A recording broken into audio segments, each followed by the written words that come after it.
I wish you peace.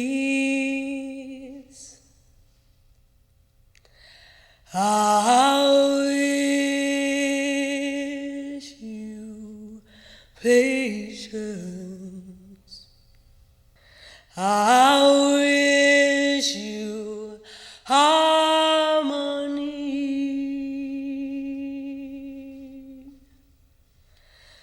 I wish you patience. I wish you peace. I wish you patience. I wish you harmony.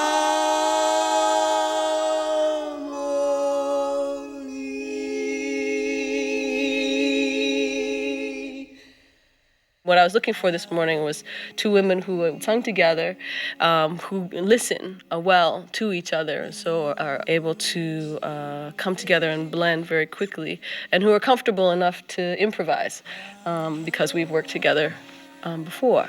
So Yeah, but this morning is the first time that the three of us have sung together. I guess what you saw a lot more here of was Aimee improvising the way she improvises, me improvising the way I improvise, and Libby improvising the way she improvises, which has to do with history and which has to do with listening, like as musicians, being able to hear each other and move with each other instead of only going by yourself. So the magic of this moment has to do with people coming from different places. You know, you go to a doctor and the surgeon, and the surgery is an improvisation. But what you see more of is all of the training that they've had, as well as all of the experience that they've had in performing their surgery. But the surgery, that moment in time itself, is an improvisation.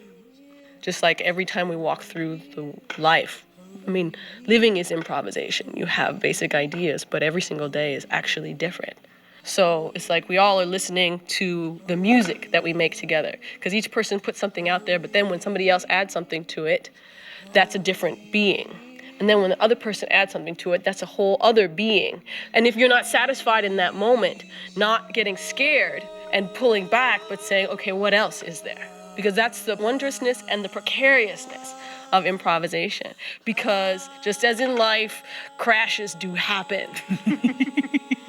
But then you continue, right? Unless the crash kills you, you continue. So it's like you say yes to that. Okay, that was a crash. So that's an expression of life. And that's one of the reasons why improvisation is so exciting, is because the moment will never be the same again. But the next moment is there to save you if you're willing to take the next step and see, okay, what else can happen?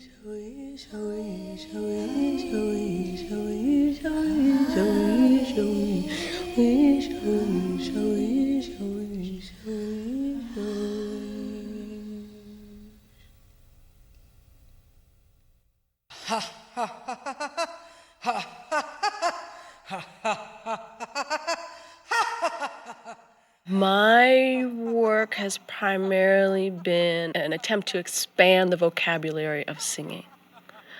I grew up listening to East and South African singers and music, as well as pop music on the radio, because I grew up here, as well as rock music, as well as music and singing from international places all over the world.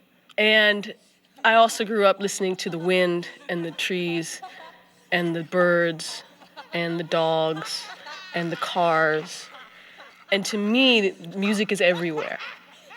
Music is in the utterances that we repeat. You can tell, you can listen to different languages, and if you stop trying to worry about what they're actually saying, you can hear the patterns, the musical patterns in speech.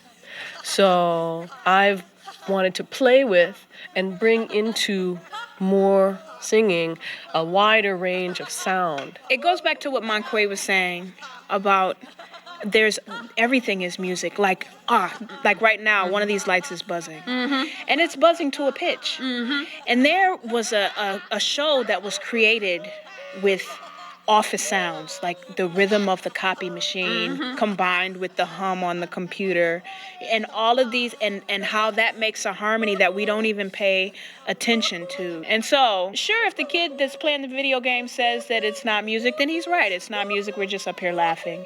But if we say it's music, it is music, and we're laughing in pitch, and every time everyone laughs, it's music. You know, I mean, I think you get to decide for yourself, and we can all disagree, and that's fine. You have to get used to looking like a weirdo. Absolutely. You have to be willing to fall down and get up. Opening your ears to different kinds of sound and not thinking you know exactly what beauty is. If you decide you don't know what beauty is, then you can find it again. Otherwise, you won't be able to find it if you think it's this.